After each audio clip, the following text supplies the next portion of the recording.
እንዴት ከረማችሁ? ከአንድ ወር ገደማ አካባቢ ስብሰባ ነበረን እንደ መንግስት። በዚያ ስብሰባ ላይ የሚቀጥለውን አመት ስራ ከማቀዳችን በፊት ከተለያዩ ህብረተሰብ ክፍሎች ጋር በጅምላ ሳይሆን እንደየሴክተሩ ሁኔታ ተወያይተን ግብአት መሆን የሚገባቸው ጉዳዮች ካሉ ለእቅዳችን ግብአት አድርገን ነው አመቱን መጀመር ያለብን የሚል ውሳኔ ተወስኖ ነበር። በዚያ ውሳኔ መሰረት የተለመደው አይነት ውይይት ብቻ እንዳይሆን የሚጨበጥ ግብአት ማግኘት እንዲቻል ውይይቱ ከታች ጀምሮ በዞን በከተማ ደረጃ ከዚያም በክልል ደረጃ እየበሰለ በሀገር ደረጃ ግብአት ሊሆኑ በሚገባቸው ጉዳዮች ያተኮረ ውይይት ለማድረግ ነው ያቀድነው። ዛሬ የመጀመሪያው ውይይት የሚጀምረው ከንግዱ ማህበረሰብ ከሁሉም ክልል ከተውጣጡ ሰዎች ጋር ነው። በዛሬው ውይይታችን ከዚህ ቀደም የተወያያችሁባቸው አንኳር ጉዳዮች ካሉ ቀድመው እነሱ ቢነሱ ከዚያ በኋላ በየትኛው መስክ ጥያቄ አስተያየት ያለው ሰው ነፃ ሆኖ ግን ደግሞ በርከት ያሉ ሰዎች እንዳሉ ታሳቢ አድርጎ አጠር አድርጎ ሐሳቡን እንዲያነሳ ይፈቀዳል። ዲሞክራሲያዊ መድረክ ነው። ፍሬያማ ውይይት እንዲሆን እዚህ ያልገቡ የንግዱ ማህበረሰብ አባላት ከናንተ ውይይት የተነሳ ጥያቄያችን ሐሳባችን ተነስቶልናል ብለው እንዲያስቡ የሚያስችል ቢሆን ይመረጣል። ከዚህ ባሻገር የተወያያችሁባቸው ጉዳዮች ካሉ ለማድመጥ ከዚያም የጎደሉ ጉዳዮች ካሉ ለመስማት ዝግጁ ነን። አብዛኛውን ነገር እኛ ለመስማት ነው የመጣነው። የግድ እዚህ የሚባል ነገር ካለ እንላለን። የቀረውን ግን ወስደን ተወያይተን የእቅዳችን አካል አድርገን እንሰራበታለን። በዚሁ መንፈስ የሚነሳ ሐሳብ ካለ ከየትኛው አንግል መድረኩ ክፍት ነው። ክቡር ጠቅላይ ሚኒስትር እንደ ወትሮው ለግሉ ዘርፍ ለሰጡት ልዩ ትኩረት ክብር ብሎም ይህንን ፕሮግራምም ስላዘጋጁልን ምስጋናችን የላቀ ነው። ወደ ጥያቄዎቼ ሳልገባ ባለፉት 3 ቀናት የንግድ ማህበረሰቡ ከሚመለከታቸው የሚኒስቴር መስሪያ ቤቶች እየተወያየና የንግዱ ዘርፍ ያለውን ተግዳሮቶች እና የመፍትሄ ሐሳቦች ላይ እየተወያየና አቅጣጫ እያስቀመጠ ነበረ። በትናንቱ ዕለት ደግሞ የተለያዩ የልማት ስራዎችን እየጎበኘን ነበረ። ስለዚህ ድንቅ የልማት ስራዎች ልናመሰግነዎት እንወዳለን። በኢትዮጵያ የስራ ባህል አብዮት መምጣቱንም በጣም አይተናል። ጧት ብርድ ሳይገድባቸው ቀን ፀሐይ ማታም እንደዚሁ በስራ ላይ መሆናቸውን አይተናልና የስራ ባህል አብዮት መምጣቱን በጣም አይተን አመሰግነውታል። በአጠቃላይ ግብር ከፋዩ የሚከፍለው ግብር ምን ላይ እንደዋለ ምን እየተሰራበት እንደሆነ የማሳወቅ የመንግስት ግዴታ ቢሆንም በጣም ከዛ በላይ ሂደን ብዙ ነገሮችን ያየናቸው ስለሆነ ለነኚህ በአጠቃላይ ልናመሰግነዎት እንወዳለን። በመቀጠል የንግዱ ማህበረሰብ በየደረጃው ተወያይቶ ለእርሶ እንዲቀርቡ ተስማምቶ የለያቸውን ጥያቄዎች በተለይ የንግዱን ዘርፍ የሚመለከቱ ጥያቄዎችን እንዳቀርብ ይፈቀድልኝ። ክቡር ጠቅላይ ሚኒስትር፣ በአንደኛነት እንዲነሱ የተወያየንባቸው ጥያቄዎች ህገወጥ ንግድን የሚመለከት ነው። በሀገራችን ህገወጥ ንግድ ህጋዊ ነጋዴዎችን ከስራ እንዲወጡ ጫና እያደረገባቸው ያለበት ሁኔታ በተለያዩ ቦታዎች ተመልክቷል። እነኚህ መንግስት ልዩ ትኩረት ተሰጥቶ ቢሰራበት የሚል ጥያቄ አለን። በሁለተኛ ደረጃ ነዳጅን የሚመለከት ጥያቄ ነው። ነዳጅን በተመለከተ የነዳጅ አቅርቦት እጥረት በተለይ ደግሞ በክፍለ ሀገር አካባቢ ነዳጅ ማታ ገብቶ ጧት አለቀ የሚባልበት ሁኔታዎች አሉ። ዋጋ በተለያየ የወጣ ዋጋ ጨምሮ የሚሸጥበት የነዳጅ የትርፍ ህዳጎ ከዚህ በፊት ተጠንቶ የቀረበ አለ። ነገር ግን ስቲል ማሻሻያዎች አልተደረጉምና የነዳጅ የትርፍ ህዳጎም ማሻሻያ እንዲደረግበት የሚል ጥያቄ ተነስቷል። ሌላ ደግሞ በተለያዩ ቦታዎች ግንባታቸው ተጠናቀው ወደ ስራ ያልገቡ የነዳጅ ማደያ ቦታዎች ቶሎ ተጠናቀው ስራ ላይ እንዲገቡ ቢደረግ ኦፍ ኮርስ ተደርጓል። ነገር ግን ወደ ስራ እንዲገቡ አልተደረገም እና እነኚህን ጉዳዮች መንግስት ልዩ ትኩረት ሰጥቶ ቢሰራበት የሚል ሌላው ጥያቄ ነው። በሶስተኛ ደረጃ የንግድ ምክር ቤቶችን የሚመለከት ነው።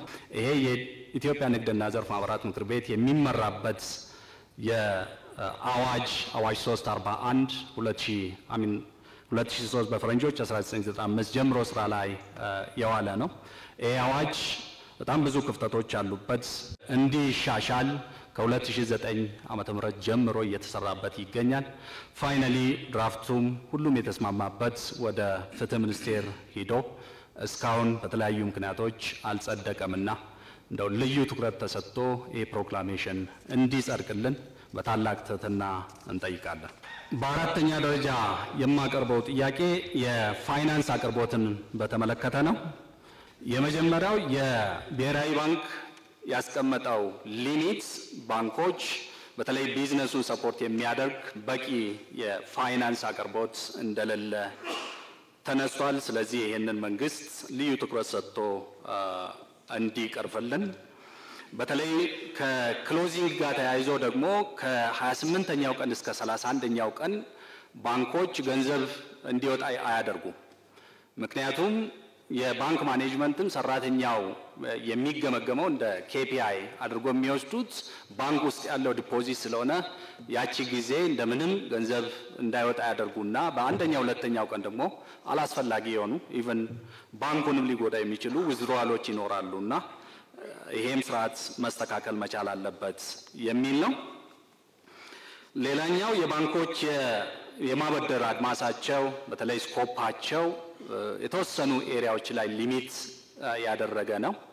ስለዚህ ስኮፓቸውን ወደ ታች አወርደው በተለይ ታችኛ ያለው ነጋዴ ኮላተራልም ስለማይኖረው ኮላተራል ማቅረብ የማይችሉ ነጋዴዎች በቂ ገንዘብ እያገኙ አይደሉም። በአምስተኛ ደረጃ ቢሮክራሲና መልካም አስተዳደርን የተመለከተ ጥያቄ ነው።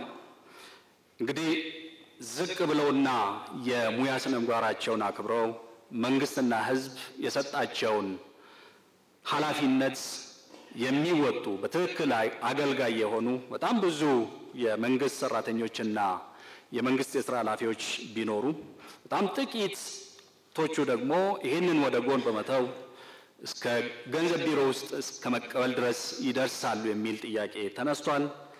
ከፍተኛ የእውቀትና የልምድ እጥረት ያለባቸው ባለሙያዎች ተብሎ እዛ ውስጥ ያሉት እንደዛ አይነት ችግር እንዳለ እና የአገልጋይነት ስነ ምግባር የሌላቸው የመንግስት ሰራተኞችና የስራ ኃላፊዎች ስላሉ ይህንን መንግስት ልዩ ትኩረት ሰጥተው እንዲቀርፍልን የሚል ጥያቄ ተነስቷል። ሌላው ሰላምን የሚመለከት ነው። የራሳችን ሮል እንዳለ እናውቃለን። ስለዚህ መንግስት ዘላቂ ሰላምን ከማስፈን አኳያ ምን እያሰበ ነው? የፕራይቬት ሴክተር ውስጥ ሚናም ምን ሊሆን ይገባል ብሎ ያስባሉ? ምን አሳይመንት ይሰጡናል? የሚል ጥያቄ ተነስቷል። ሌላው ህገወጥ ኬላዎችና ቀረጦችን የሚመለከት ነው። በተለያዩ ቦታዎች ህገወጥ ኬላዎች፣ ቀረጦች በየቦታው ተዘርግተው ያለ ደረሰኝ ገንዘብ የመቀበል የኮቴ ክፍያ ተብሎ የሚከፈሉ የሚጠየቁ ክፍያዎች እና ሌሎች አሁንም የንግዱ ዘርፍ የራስ ምታት እየሆኑ ናቸውና እነኚህን መንግስት ልዩ ትኩረት ሰጥቶ እንዲሰራበት በታላቅ ትህትና እንጠይቃለን። የመጨረሻው የኢኮኖሚክ ዲፕሎማሲን በተመለከተ ነው። በተለይ በዲፕሎማቶቻችን ዙሪያ ያሉ ክፍተቶች አሉና እነኚህም የኢኮኖሚክ ዲፕሎማሲ ልዩ ትኩረት ተሰጥቶ ቢሰራበት በጣም ጥሩ ለውጥ ሊመጣ ይችላል ብለን እናስባለን። በጣም አመሰግናለሁ። እኛ ሀገር በርከት ያሉ የባንክ ስትራክቸሮች አሉ። ሞርጌጅ አለ፣ ልማት ባንክ አለ፣ ሌሎች በብሔርም የተደራጁ ባንኮች አሉ። ኢንዱስትሪን ግን ቀጥታ የወከለ ባንክ የለምና ምናልባት የፋይናንስ ሴክተሩን ከማሻሻል አኳያ የኢንዱስትሪ ባንክ የሚኖረን መንገድ ቢመቻች እንላለን። በሁለተኛነት ማነሳው ከዚህ ከመስሪያ ቦታ ጋር ተያይዞ ነው። ክቡርነቶ ለኢንዱስትሪው የጀርባ አጥንት ሆኖ የሚያገለግለው የመስሪያ ቦታ ነው። ይህንን ደግሞ መንግስት በተቻለው አቅም እየሰራ እየገነባም የኢንዱስትሪ ፓርኮችን እያለማ ለአምራች ኢንዱስትሪ ባለሀብቶች እያከፋፈለ እየሰጠ መሆኑ የሚታወቅ ቢሆንም በተለይ ዝቅተኛ የሆኑና በማይክሮ ደረጃ ያሉ አምራቾች በተገነባላቸው በተለምዶ ሼድ በምንላቸው ቦታዎች ላይ ስራቸውን እየሰሩ የሚገኙ ሲሆን እዛም ላይ የገጠመ ያለው ችግር 5 ዓመት የሚል ህግ ተቀምጧልና ያው የክራይ ሼዶች ስለሆኑ 5 ዓመት በኋላ ለቃችሁ ትወጣላችሁ ይባላሉና እዚህ ላይ ትልቅ ችግር እየገጠማቸው መሆኑን እንዲታወቅልን እንፈልጋለን። ሌላው በሶስተኛ ደረጃ ማነሳው ከግብአት አቅርቦት ጋር ተያይዞ በተለይ ከዚህ ከማዕድን የግንባታ እቃዎች ማምረቻ ከሌሎችም ግብአቶች ከሀገር ውስጥ የሚመጡት ከአዲስ አበባ በብዛት ስለማይገኙ ከክልል ነው የሚመጡትና ትልቅ የሆነ የደረሰኝ ይሹ አለ። ግዢ መጠናቸው በጣም በብዙ ሺህ ብር ነው የምንገዛቸውና ግብአት ላይ ይሄ ፕሮብሌም እየገጠመን ነውና ከክልል አመራሮች ጋር ተሰናስሎ ደረሰኝ የሚገኝበትን ጉዳይ ቢመቻች የሚል ነገር አለን።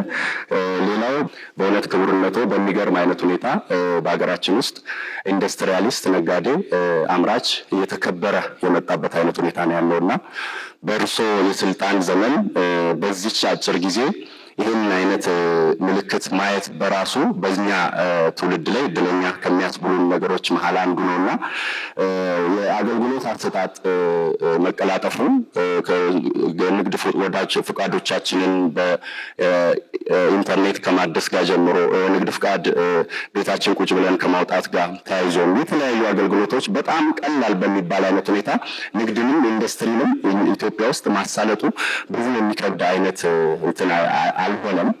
በቀላሉ ብዙ ነገሮች ፕሮሰስ ያደረግን ያለነው ይሄ የሚበረታታ ሲሆን ከአገልግሎት አሰጣጥ ጋር በተያያዘ ከዚሁ ጋር ምናልባት ከሼዶች ግንባታ ጋር ተያይዞ ከመሬት ጋር በተያያዘ ኢንዱስትሪዎች ብዙ ጥያቄዎች አሏቸው። ቅድም ያልኳቸው የሚደነቁ ነገሮች እንዳሉ ሆነው ሼዶችን ገንብቶ ማቅረብ ስራ ላይ ግን መንግስት ደከም ብሎ የሚታይበት አይነት ሁኔታ አለና እነዚህ የኢንዱስትሪ ፓርኮችን በብዛት አልምቶ ቅድም መጀመሪያ በሁለተኛ መጠይቄ ላይ እንዳቀረብኩት ሼዶችን ገንብቶ ለነዚህ ለተሸጋጋሪዎች እየተሰጠ የሚሄድበት መንገድ ትንሽ ድክመት የሚታይበት ነውና ይሄን ለማረም በእናንተ በኩል ምን ሊሰራ ይገባል፣ ምን እየተሰራ ነው የሚለው ቢታይልን እንላለን። ሌላው ከገበያ ጋር አምስተኛ ማነሳው ነገር ከገበያ ጋር በተያያዘ መንግስት ለኢንዱስትሪያሊስቱ መንግስት ለንግዱ ማህበረሰብ ገበያ የማስፋት ኃላፊነትም ግዴታም አለበት ብዬ አስባለሁና ይሄ በእናንተ በኩል ተጠናክሮ መቀጠል አለበት። ግዢዎች በህግ ደረጃ 100% በኢትዮጵያ ውስጥ እንዲፈጸሙ በተለይ የመንግስት ግዢዎች እንዲፈጸሙ እንላለን። ክቡርነቶ ከኢንዱስትሪ ጋር ተያይዞ በ2015 በእኛ ከዚህ ከፕሮፐርቲ ታክስ ወይም የንብረት ታክስ ጋር ተያይዞ የወጣ የተበተነ የፋይናንስ ቢሮ ያስተላለፈው ሰርኩላር ነበርና ይሄ ሰርኩላር የኢንዱስትሪውን የካሬ ሜትር መጠን በስም ገልጾ አላስቀመጠም። በሚገርም አይነት ሁኔታ ሰርኩላሩን ምናልባት እርስዎም አይተውት ሊሆን ይችላል። የጭቃ ቤትን በተመለከተ በካሬ ሜትር ክፍያ አለው፣ የብሎኬት ቤት በካሬ ሜትር ክፍያ አለው፣ የኮንዶሚኒየም በካሬ ሜትር ክፍያ አለው፣ የሌሎች ህንጻዎችን የንግድ ቤቶችን ቢሮዎችን በካሬ ሜትር የሚከፈልበት ክፍያ አለ። ኢንዱስትሪን የተመለከተ ክፍያ ግን የለውም። የእኛ እንድንከፍል የተደረገው በሱቅ ታሪፍ ነው። ከዚህ ከኢንዱስትሪዎች ጋር ተያይዞ ክቡርነቶ የመብራት አቅርቦት በአንጻራዊነት ድሮ ከነበረው በጣም የተሻሻለ መጥቷል። አሁን መብራት ኃይል በዚህም አጋጣሚ መብራት ኃይልን አመስግነነው አናውቅምና መመስገን መቻል አለበት። ከሪፎርሙ በኋላ አቅርቦቱን መብራት ይግባልኝ ሲባል ቆጣሪ መትከሉ፣ ትራንስፈርመር መትከሉ፣ ሌሎች አፈጻጸሞች በሚገርም አይነት ሁኔታ መሻሻል አምጥተዋል። በሚታይ በሚዳሰስ አይነት ሁኔታ ግን የመብራት መቆራረጡ ክቡርነቶ ሊሻሻል አልቻለም። ይህን ያዙልኝ እላለሁ ከመብራት ጋር ተያይዞ። ሌላው ከዚሁ ከኢንዱስትሪ ጋር ተያይዞ በ10ኛ ደረጃ ማነሳው ከተኪ ምርት ጋር ተያይዞ ተኪ ምርት ስትራቴጂ መንግስትም በትኩረት እየሰራ ነው። በተለይ የእርሾ ኢንዱስትሪውን ዞሮ አነቃቅቶ የማየት በጥልቀት እየተሰራበት ያለበት አይነት ሁኔታ ነው ያለውና ኢትዮጵያን እርሾ የሚያስዋት ኢትዮጵያ እንድትሆን ለማድረግ ስናስብ የራሳችንን ምርት ማምረት መቻል አለብን። የተኪ ምርት ስትራቴጂ የለውም፣ ኢንሴንቲቭ የለውም። በምን መንገድ ሳፖርት እናድርጋቸው ተኪ ምርቶችን 100% ሀገር ውስጥ እየተኩ እያመረቱ ያሉበት አይነት ሁኔታ ነው ያለው እና እነዚህ በ10ኛ ደረጃ እንዲያዙልኝ ይፈልጋለሁ። ከዚህ ሲቀጥል በ11ኛ ደረጃ የሚይዘው ከዚህ ከኢትዮጵያ ታምርት ጋር ተያይዞ ክቡርነቶ የዚህ የኢትዮጵያ ታምርት ስትራቴጂ በተለይ ተኪ ምርት ላይ ምርቶቻችንን እንድናስተዋውቅ በከፍተኛ ደረጃ እየረዳን ስላለ በኢንዱስትሪው ስም ከፍ ያለ ምስጋናን ማቅረብ እፈልጋለሁ። አመሰግናለሁ። ሰላም ለአምራቹና ለነጋዴው ማህበረሰብ ብሎም ለሁሉም ወሳኝ እንደሆነ ይታወቃል። ስለዚህ መንግስት በዚህ ዙሪያ ላይ በቅርበት ከነጋዴው ማህበረሰብ ጋር እንዲሁም ደግሞ ከባህላዊ የአፈታት ስርዓት ሀገራችን ያላት ከመሆኑ አንጻር ባህላዊ አባቶች ወይንም ካልቸራል ሊደርስ ከሃይማኖት አባቶች በቅርበት እስከታች ድረስ በየጊዜው በአሳታፊነት መወያየት ብንችልና በጋራ እኛም እርሶን ደግፈን ሰላማችንን ማስከበር ማምጣት ብንችል በሚል ተወያይተናል። በሁለተኛ ደረጃ እንዲታይልንና በእርሶ መፍትሄ እንዲሰጥልን ያስቀመጥነው አንኳር ነጥብ የግብር ትመናን ወይም ግመታን፣ የታክስ ምርመራን ወይንም ታክስ ኦዲትን በተመለከተ ነው። የግብር ግመታ ወይንም ትመና ሙያዊ ብቃት በሌላቸው ባለሙያዎችና ኮሚቴዎች በአሁኑ ሰዓት በስፋት እየተካሄደ መገኘቱ ትልቅ ቅሬታን በነጋዴውና በአምራቹ ላይ እያስነሳ ይገኛል።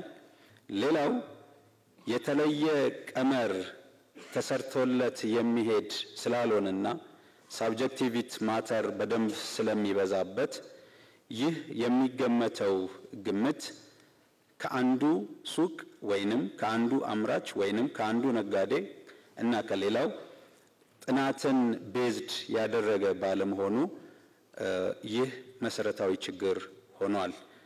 በመሆኑም ልዩ የሆነ አሰራር ተበጅቶለት ቢሰራ። የታክስ ኦዲትን በተመለከተ የታክስ ኦዲት በአብዛኛው በሀገራችን ካሉ ባለሙያዎች ማነስ ምክንያት እና ከስራው ስፋት ምክንያት ይርጋ ሳይገባ ወይ በ5 ወይ በ6ኛው ዓመት መጨረሻ ላይ እንዲሰራ እየተደረገ በአሁኑ ሰዓት ይገኛል። ይህ በእንዲህ አይነት መደረጉ ደግሞ ነጋዴው በወቅቱ በፋይንዲንግ መክፈል የሚገባውን ግብር ባለመክፈሉ ወለድ እና የተለያዩ ታክሶች ተደማምረውበት እንዲከፍል እየተደረገ ይገኛል። ስለዚህ ይህ ብቃት ባላቸው ባለሙያዎች በተለይ በፌደራል ደረጃ ያሉ ባለሙያዎች በጣም ብቃት ያላቸው ናቸውና እነሱ ለክልሎች፣ ለወረዳዎች፣ ለከተሞች ሙያቸውን እያካፈሉ የተሻለች ሀገር እኛም የተሻለ ግብር በተሻለ ዘዴ መክፈል እንድንችል ቢደረግ። በአምስተኛ ደረጃ የደረሰኝ ህትመትና አጠቃቀምን በተመለከተ ያነሳናቸው ነጥቦች ናቸው። የመጀመሪያው የገቢ ደረሰኝ በአሁን ሰዓት ይታተም ዘንድ የተሰጠው እንደ ሀገር ለብርሃንና ሰላም ማተሚያ ቤት ብቻ ነው። ይህ ደግሞ ከፍተኛ የሆነ ችግርና ውጥረት በግብር ከፋዩ ላይ ፈጥሮብናል። በሀገሪቱ መስፈርቱን ማሟላት የሚችሉ ማተሚያ ቤቶች እንዲኖሩ ቢደረግ ለነሱም ቢፈቀድላቸው። እዚሁ የደረሰኝ ህትመትና አጠቃቀምን በተመለከተ ደረሰኝ ከምንጩ የማይሰጡ ግብር ከፋዮች ላይም የማያዳግም እርምጃ ቢወሰድ። የዲጂታል ታክስን በተመለከተ ከግብርና ታክስ ስወራና ማጭበርበር ከብልሹ አሰራር የገቢ ስርዓታችን የጸዳ እንዲሆን በፌደራል ደረጃ ተንጠልጥሎ ያለው የታክስ ዲጂታል አሰራር በሙሉ ሀገሪቷ በአጭር ጊዜ ውስጥ የገቢ ሰርቨር ተዘጋጅቶ ሁሉም በሙላት ማለት በምንችልበት ደረጃ ከሰው ንክኪ ወይንም ደግሞ ሰው ለሰው ፊት ለፊት ከመገናኘት ውጪ የኢታክስ፣ የኢፔይመንት፣ የኢፋይሊንግ እና የመሳሰሉት ሂደቶችም እስከታች ድረስ ቢዘረጉልን። ሰባተኛ የኑሮ ውድነቱ ሊያባብሱ ከሚችሉ ከመሰረታዊ ፍጆታዎች ከግብርና ምርቶች ለምሳሌ በሀገር ውስጥ ከሚመረቱ እንደነ መኮረኒ፣ ፓስታ፣ ብስኩቶች፣ የህፃናት ምግቦች እና ከመሳሰሉት የተጨማሪ እሴት ታክስ ወይንም ቫልዩ አድድ ታክስ፣ ተርኖቨር ታክስ ቢነሱ አልፎም ከጥሬ ግብዓታቸው ለምሳሌ ከነ ስንዴ ከመሰሉ ዊዝሆልዲንግ ታክስ ቢነሳ። አመሰግናለሁ። ከገቢዎች ጋር በተመለከተ የደረሰኝ አጠቃቀምን በተመለከተ የደረሰኝ አጠቃቀም ባህሉ አገር ውስጥ ስለሌለ ሸማቹም ደረሰኝ አይጠብቅም። አንዳንድ ደግሞ ደረሰኝ የማይሰርጡ ያሉበት ሁኔታ ነው ያለው። ነገር ግን የባህሉን ለማስተካከል ታክስ ወይም ደግሞ ታክስ ሪተርን አለበለዚያ ደግሞ በደረሰኝ ከተገዛ ምታስመልሰው ይኖራል ተብሎ ኢንካሬጅ ከተደረገ ታክስ የመጠየቅ ባህሉንም ዲቨሎፕ ማድረግ ይቻላል ብዬ አስባለሁኝ። በተለይ ኢሪሲትን በተመለከተ ኢኮመርስ ላይ ትልቅ አስተዋጽኦ አለው። የተጀመሩ ስራዎች አሉ፣ ግን ጅማሬው ደግሞ ወደ ስራ ሲገባ ኢኮመርስ ላይ ያሉትንም በፈርኒቸሩም በሌላውም ኢንዱስትሪ ላይ ጥሩ አስተዋጽኦ ያደርጋል ብዬ ነው የማስበውና የሪሲት የመጠቀም ባህላችንን በተወሰነ መልኩ ለውጥ ሊያመጣ ይችላል፣ ሪቮሉሽናላይዝ ሊያደርግ ይችላል ብዬ አስባለሁኝ። ሁለተኛው ኢትዮጵያ ኮንስትራክሽን ላይ ነች ያለችው። የኮሪደር ልማትም ሌሎችም ሁኔታዎች አሉ። የግንባታ ሂደቱ ላይ የፈርኒቸር አስተዋጽኦ ከፍተኛ ነው ብዬ ነው የማስበው። ምክንያቱም የሎካል ማኒፋክቸረርስ አገር ውስጥ ያለውን ተስፋ በማየት በጣም እየተበረታቱ የሄዱበት ሁኔታ ነው ያለው። አሁን ደግሞ ኢምፖርት ማድረግ በመፈቀዱ ሌሎች ሁኔታዎች ውስጥ ወደ ማኒፋክቸሪንግ በማስፋፊያም ከገቡ በኋላ ብዙ የብድር ሂደቶች አልፈው ከሄዱ በኋላ የመፈቀዱ ሁኔታ ጥሩም ሊሆን ይችላል። ግን ሌሎች ደግሞ ስትራቴጂክ የሆኑ ደግሞ ውሳኔዎች በመወሰን ወደዛ መግባት ይፈልጋል። በሂደቱ ላይ ግን ታሪፍን በተመለከተ ኤችኤስ ኮድ ላይ ለአምራቾች የሚሰጠው ቤኔፊት በጣም አሻሚ የሆነ ነው። በተለይ ባለፉት ወራቶች ላይ የአባላቶቻችን በተለያዩ ሁኔታ የተጨማሪ አምራች ሆኖ ሳለ እንደ አስመጪነት ታሪፍ ጭማሪ እየተጠየቀበት ያለበት ሁኔታ ነው። ቤዚክ ካራክተሪስቲክስ ኦፍ አ ቼር አሁን ለምሳሌ ተብሎ ከተወሰደ የሚጎለው ነገር እንዳለ ታውቆ ሼፑን ስለያዘ ብቻ እንደ ኮምፕሊት እቃ ተደርጎ እየተቀረጠ ነው ያለው። ያ ደግሞ አምራቹ መልሶ ወደ ኢምፖርት ወደ ማድረግ ውስጥ እንዲገባ ይገፋፈዋል። ሶስተኛ የሰው ኃይልን ማሰልጠንን በተመለከተ ነው። ኢንዱስትሪና የኤጁኬሽናል ኢንስቲትዩሽኖች አብረው መስራት አለባቸው። ምክንያቱም የኤጁኬሽናል ኢንስቲትዩሽን እኛ በምንፈልገው መልኩ አሰልጥኖ ሊያወጣ አይችልም። ሁሉም የተለያየ ኒድ አለው። ግን በኢንተርንሺፕ ሊሆን ይችላል፣ አፓረንት ሊሆን ይችላል። በረጅም ጊዜ የ3 ወር እና 4 ወር ለውጥ ያመጣል ብዬ አላስብም። ግን ከዛም በላይ ከፍ ባለ ጊዜ 1 ዓመትም ሊሆን ይችላል ሰርተው እንደገና ወደ ትምህርት ደግሞ ሲሄዱ የስልጡን የሆነውን የስራ ባህልም ይዘው እንዲሄዱ ይረዳቸዋል። እኛ የታክስ መስሪያ ቤት ቪዥናችን በታማኝነት በቅንነት በታማኝነት የሚከፍል ግብሩን አውቆ የሚከፍል ዜጋ ማፍራት ነው ቪዥናችን። ግን የገቢ እቅድ ይሄ አይደለም። አሁን እቅዱ ግን ሌላ ነው። እቅዱ በየአመቱ ስናይ የቅጣት ሁኔታዎችን እየጨመረ ነው የሚሄደው። ሰውን የመቀየር ሂደት ውስጥ አልገባም መስሪያ ቤቱ። ለምሳሌ ሪሲት ያልሰጠ ግብር ከፋይ 50 ሺህ ብር ይቀጣ የነበረው 100 ገባ። መውረድ ነበረበት እንደውም ህዝቡን በማሳመን። የኛ ህዝብ ባይዘው አንድ ነገር ምንድነው ግብር ስንጠየቅ እንነጫነጫለን። ግን እንዲህ መድረክ ስጦታ ስንጠየቅ ደግሞ በደንብ እንሰጣለን። ግብር የማንከፍለውን ገንዘብ ስጦታ ላይ ለምንድን ነው ፋስት ምን ሆነው? መስሪያ ቤቱ ላይ የሚገባው ምንድነው ግብር ከፋዩን የመቀየር የመለወጥ የማሳመን እንዲቆረቆር የማድረግ ስራ ነው ሊሰራ የሚገባው። በቅጣት ብቻ ማሳመን አይደለም። ትምህርት ሚኒስቴር ያወጣቸው ሪፎርሞች በጣም ለለውጥ የሚረዱ መሆናቸው ይታወቃል። በጣም ጥሩ ሪፎርሞች አሉ። በተለይ የትምህርት አንጓችን ከመዋለ ሕፃናት ጀምሮ በተጠናከረ ሁኔታ እንዲሄድ በተለይ በክልሎችም በአዲስ አበባ የተጀመረው ነገር በጣም ትልቅ ነገር ነው። እዚህ ውስጥ ግን ፕራይቬት ሴክተሩ በተለይ ከአጸደ ሕፃናት እስከ 12ኛ ክፍል ያለው የበለጠ የሚበረታታበት ሁኔታ ነው መኖር ያለበት። የተለየ ነገር ማንሳት የምፈልገው ስለ ሌማት ትሩፋታችን ነው። የሌማት ትሩፋት የእርሶ ኢኒሼቲቭ እንደሆነ እናውቃለን። በጣም ብዙ የሀገር ውስጥና የውጭ ሀገር ሚዲያዎችም ሳይቀር 1000 ዶሮ ተሰጥቶ እዚች ሀገር ላይ ምን ለውጥ ሊመጣ ነው፣ 5 ላም ተሰጥቶ እዚህ ሀገር ምን ለውጥ ሊመጣ ነው ሲሉ የነበረበት ግን ደግሞ ኢትዮጵያ ውስጥ ፋንዳሜንታል የሆነ ለውጥ ያመጣ እንቁላል 15 ብር 16 ብር ከነበረበት ተመልሶ ወደ 5 ብር ከ56 ብር እንዲሸጥ ያደረገ በጣም ትልቅ እርምጃ የተወሰደበት ወደ ወተት ስንመጣ ከ80 ብር 38 ብር ድረስ ወደ ታች ወርዶ ሲሸጥ የነበረበት ነበር። የሌማት ትሩፋታችን በጣም ብዙ እናቶችን በጣም ብዙ ወጣቶችንም ያሳተፈ ፕሮግራም ነበር በመላው ሀገሪቱ። ግን አምና በዚህ ሰዓት የተከበረው ፓርላማችን ከቀረበለት ሰነድ አንዱ የመኖ አምራቾች ላይ ቫት እንዲከፍሉ ወይም ተጨማሪ ታክስ እንዲከፍሉ የቀረበ አዋጅ ነበረ። የአዋጅ ሙሉ ለሙሉ ጸድቆ ወደ ስራ ከመገባቱ በፊት ነጋሪት ጋዜጣ ላይ ከመታተሙ በፊት 3500 ብር የነበረ መኖ 7400 ብር ገባ ኢሚዲየትሊ ማለት ነው። በጣም ብዙ አምራቾች አፎርድ ማድረግ አቃታቸው፣ መኖ መግዛት አቃታቸው። እዚህ ከተማ ውስጥ ይሰሩ የነበረ ዶሮቻቸው ይሸጡ፣ ብዙ ነገሮችን አደረጉ ማለት ነው። ከዚህ ከገበያ ማረጋጋት ጋር ተያይዞ ከፍተኛ ምርት እናስገባለን። ከቢሾፍቱ አካባቢ የምናመርተው እዛ ነው። በዶሮና በአትክልትና ፍራፍሬን የተሰማራ ነው። ወደዚህ ከአዲስ አበባ ከተማ ጋር ከ11ዱም ክፍለ ከተማ ጋር ትስስር አለን።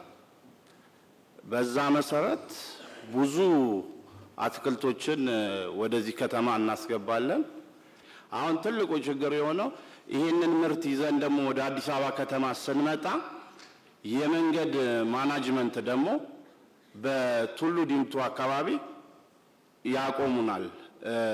የያዝነው ምርቶች የሚበላሹ ምርቶች ናቸው።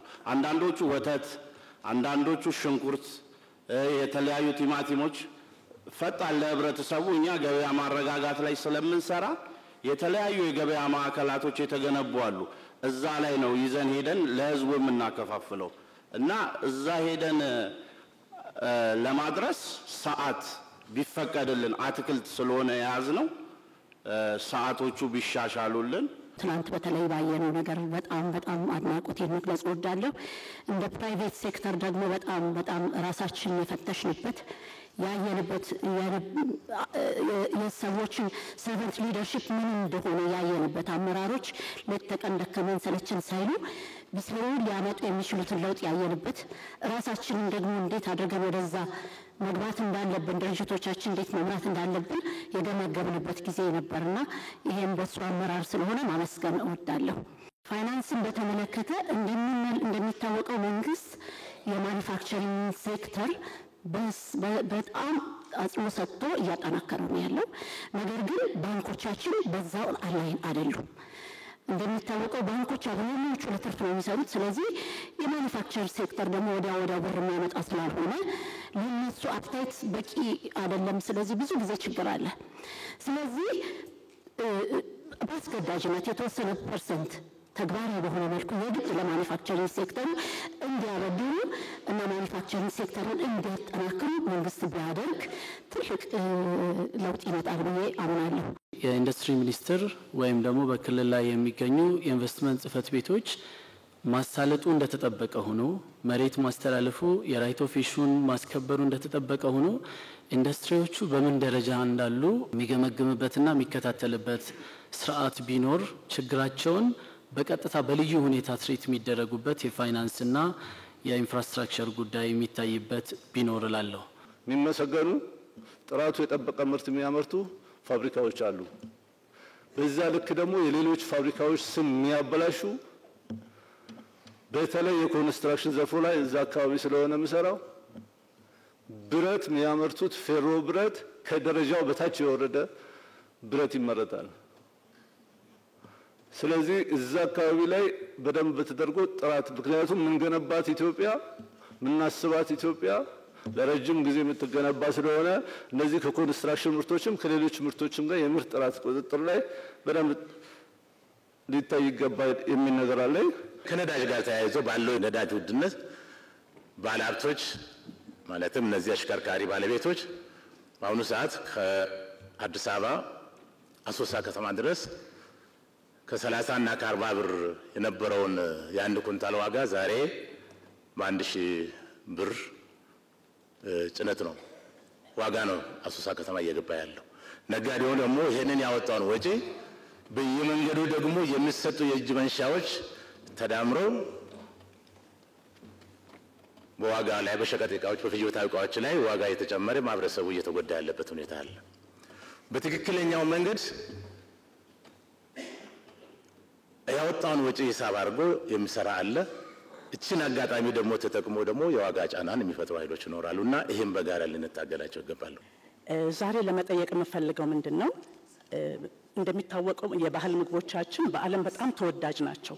ይሄንንም የምናስመሰክረው በውጭም ሆነ አገር ውስጥ በሚገቡ ቱሪስቶች ምግባችን በጣም ተወዳጅነት አለው። ነገር ግን እስካሁን ባለን የአሰራር ሁኔታ ማለት ምንድነው እነኚህ ምግቦችም ሆነ አሰራራቸው በኮቴጅ ኢንዱስትሪ የተወሰነ በመሆኑ ለውጭው ዓለም ስታንዳርድ መጠበቅ ላለበት ዓለም ማቅረብ አልቻልንም። ነገር ግን እነኚህ ምርቶች በተለይ አሁን እንጀራን ብንመለከት ካለው የኒውትሪሽናል ይዘት ስንመለከተው በጣም ለሰፊ ገበያ መቅረብ ሲችል ግን አሁን ውስንነቱ ያመራረቱ ውስንነት ገድቦናል። በዚህም ኢኖቬሽን እዚህ ላይ ትልቅ ትኩረት ቢሰጠው ምክንያቱም እንደ ትንንሽ ድርጅቶች አር&ዲ መስራት በጣም ይከብዳል እና እዚህ ላይ ትኩረት ቢሰጠው ይሄን ለማለት ሲሆን ኢንቨስትመንትን በተመለከተ ደግሞ እንጀራና የባልትና ውጤቶች ሲታይ እንደ ኢንዱስትሪ አይታይም በሚል የኢንሴንቲቮች አይሰጡትም። ነገር ግን ኢንሴንቲቭ ደግሞ እንደምንመለከተው ወደ ከኮቴጅ ኢንዱስትሪ ወደ ትልቅ ኢንዱስትሪ እንግባ ብለን ስንል ማሽነሪዎች መምጣት ይኖርባቸዋል። ማሽነሪ ለማምጣት ደግሞ ታክስ በነፊት ያስፈልገናል። እነኚህ ኢንሴንቲቮች ግን አሁን እየተሰጡ ባለመሆኑ ሲሆን በተጨማሪ ደግሞ ምንድነው እንደሚታወቀው ቴክኖሎጂ በጣም እየፈጠነ ነው እየሄደ ያለው። ቴክኖሎጂ ኪፕ አፕ ለማድረግ ከፈለግን ኢንሴንቲቭ የአንድ ጊዜ ብቻ ሊሆን አይገባም። ኢንሴንቲቭ ልክ እንደ ቴክኖሎጂው አብሮ ቀጣይነት ያለው ሊሆን ይገባልና እዚህ ላይ ቢታይ። ሌላው ደግሞ መጥቀስ የምፈልገው በማሽነሪ አካባቢ ለምሳሌ ከሎካል የሚሰሩና ከውጭ የሚገቡ ማሽነሪዎች እኩል አይታዩም። ግን ለሎካሉም ደግሞ ትልቅ ድጋፍ ሲደረግ የሚሆንልን ምንድነው አገር ውስጥ ያሉት ይበረታታሉ፣ ኢንሴንቲቭ ይኖራልና እዛ ላይ ቢታይ። የመጨረሻ ለማለት የምፈልገው ግን ምንድነው ሌላ ምግቦችን በተመለከተ ጤና ጎጂ የሚለው ምግብ ላይ ከፍተኛ ቁጥጥር ቢደረግ ኢትዮጵያ በየዘርፉ በየምታመርታቸው በየምትሰራቸው ሰርቪስ በመሰጠባቸው ንግዶች ውስጥ ቶፕ 100 ብራንዶችን ኢትዮጵያ ልትፈጥር ይገባታል። አፍሪካ ውስጥ ተወዳዳሪ መሆን የሚችሉ ዓለም ላይ ተወዳዳሪ መሆን የሚችሉ በብራንዲንግ ብራንዳቸውን መሸጥ የሚችሉ ምርታቸውን ብቻ ሳይሆን ብራንዳቸውን መሸጥ የሚችሉ በመንግስት የተለየ ድጋፍና እገዛ የሚደረግላቸው ብራንድ ልንፈጥር ይገባል። እየተንደረደርን ያለነው ወደ ዓለም ገበያ ለመግባት ነው። ነገር ግን እንደ ኢትዮጵያ የፔመንት ጌትዌይ እንኳን ምርታችንን አገልግሎታችንን ለዓለም አቀፍ ገበያ የምናደርስበት ኢንተርናሽናል ካርዶችንና ኢንተርናሽናል የፔመንት ሲስተሞችን መቀበል የሚችል ፔመንት ጌትዌይ ያስፈልገናል። ኢትዮጵያ ቴሌኮም ጥሩ ጅማሮችን ጀምሯል። ሎካል የሆኑ የኢኮሜርስን ላውንች አድርጓል። ቢ2ቢ በኢንዱስትሪ ሚኒስቴር ድጋፍ ጋር አብሮ የሚሰራ የኢኮሜርስ ስራ ተጀምሯል። እነዚህ እንግዲህ ኢኮሜርስ ኢትዮጵያ ውስጥ አንዳንድ ግለሰቦች በግል ከሚያደርጓቸው የኦንላይን ግብይቶች በዘለለ በአንድ ፕላትፎርም ኢትዮጵያ ልክ እንደ አማዞን በመንግስት ድጋፍ ካልሆነ ይሄ በግሉ ሴክተር የሚቻል አይደለም። ትልቅ በጀትና አቅም የሚጠይቁ ስለሆኑ ስለዚህ እንደነዚህ አይነት ኢኮሜርሶች አድገው ምርታችንን ለዓለም የምንሸጥበት በአፍሪካ ውስጥ ተወዳዳሪ የምንሆንበት የኢኮሜርስ ፕላትፎርም ሊሰራ ይገባልና አመሰግናለሁ ስለተሰጠኝ እድል። የዌስተርን ሀገሮች ሃይ ኤንድ ባየርስ ይሄ በእጅ የተሰራውን በእንጨት እንደዚህ የተሰራውን ነገር እየመጡ ያዩ ትልቅ ቦታ ትልቅ ቫልዩ ሰጥተውት ሃይ ኤንድ ባየርስ በሚል በጣም በውድ ዋጋ ነው የሚሸጡት።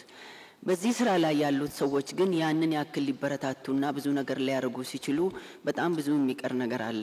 ለነሱ አቴንሽን ቢሰጥና በዚህ ሙያ ያሉትን ሰዎች ብናግዛቸው መንግስት በዚህ አንድ ነገር ቢፈጥርኛ ብዙ ጥናት አድርገናል፣ ብዙ ሄደንበታል። ከዚህ ጋር ተጋግዘን ብንቀይርና ስራውን ብናሰፋው ብዙ ዲማንድ አለው። በተቋማት መካከል ያለው መተባበር መናበብ በጣም ይሹ ነውና አንዳንድ ጊዜ በአንድ መስሪያ ቤት የተለያዩ ዲስኮች በፍጹም የማይተዋወቁ ይሆናሉ። እኔ የንግድ ዋስትና ካለኝ ኢንዱስትሪ ሚኒስቴር ሊያቀኝ ብዙ መልፋት የለበትም፣ ገቢዎች ሊያቀኝ ብዙ መልፋት የለበትም።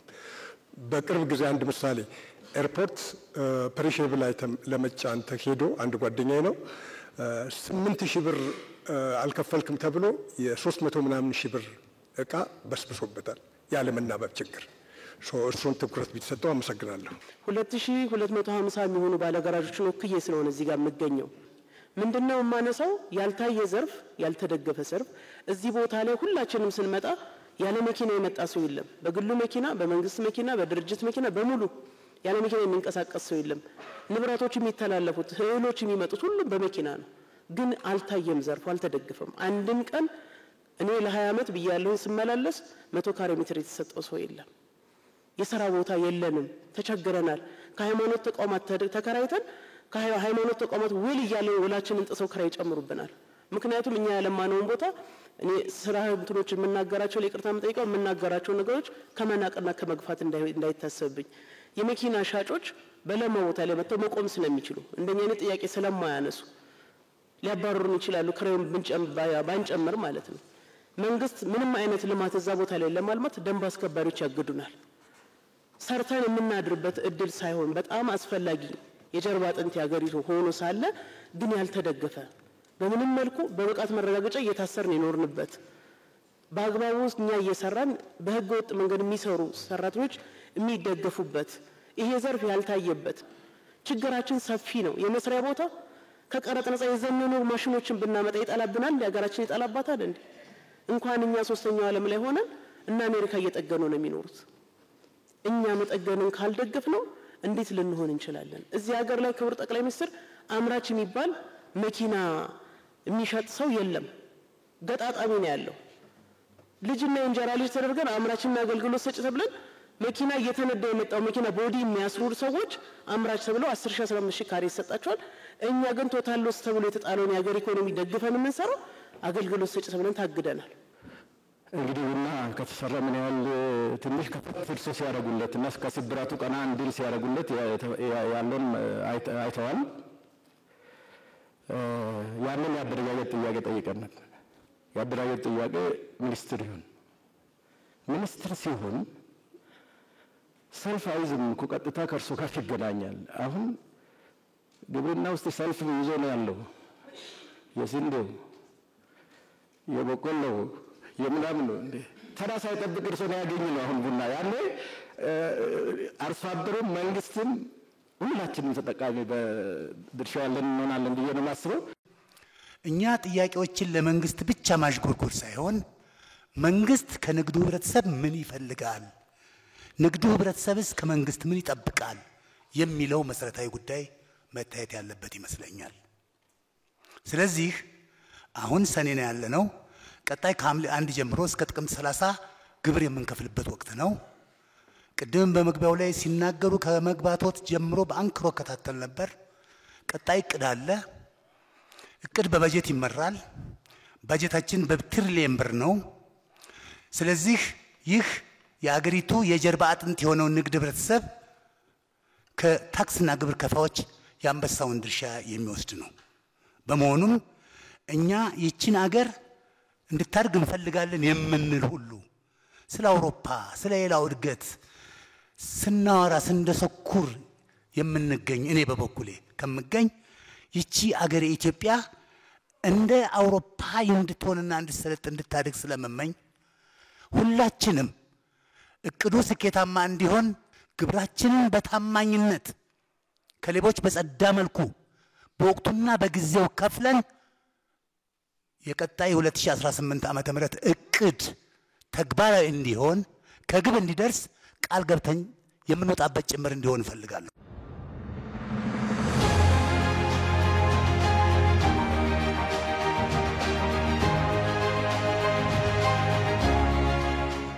የመጀመሪያው ሐሳብ ገበያና ንግድ ለአንድ ሀገር እድገትና ውድቀት ከፍተኛ ድርሻ አላቸው።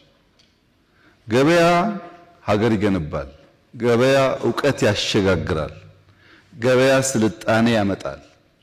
የአኗኗር ዘዬ ይለውጣል። እናንተ ባንኮክ፣ ቻይና፣ ዱባይ በሄዳችሁ ቁጥር በሸጣችሁ በገዛችሁ ቁጥር ብዙ ነገር ትማራላችሁ። ያን ደግሞ በደረጃው እዚህ ያመጣችሁ ኢምፕሊመንት ታደርጋላችሁ።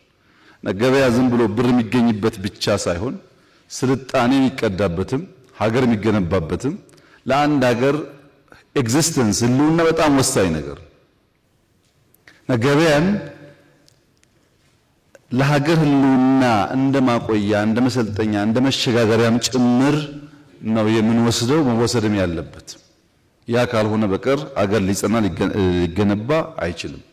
ነገር ግን ኢትዮጵያ ሁለት ፈተናዎች አሉባት። አንደኛ የከረመ ፈተና ነው። ሁለተኛ ደግሞ አዲስ ፈተና ነው።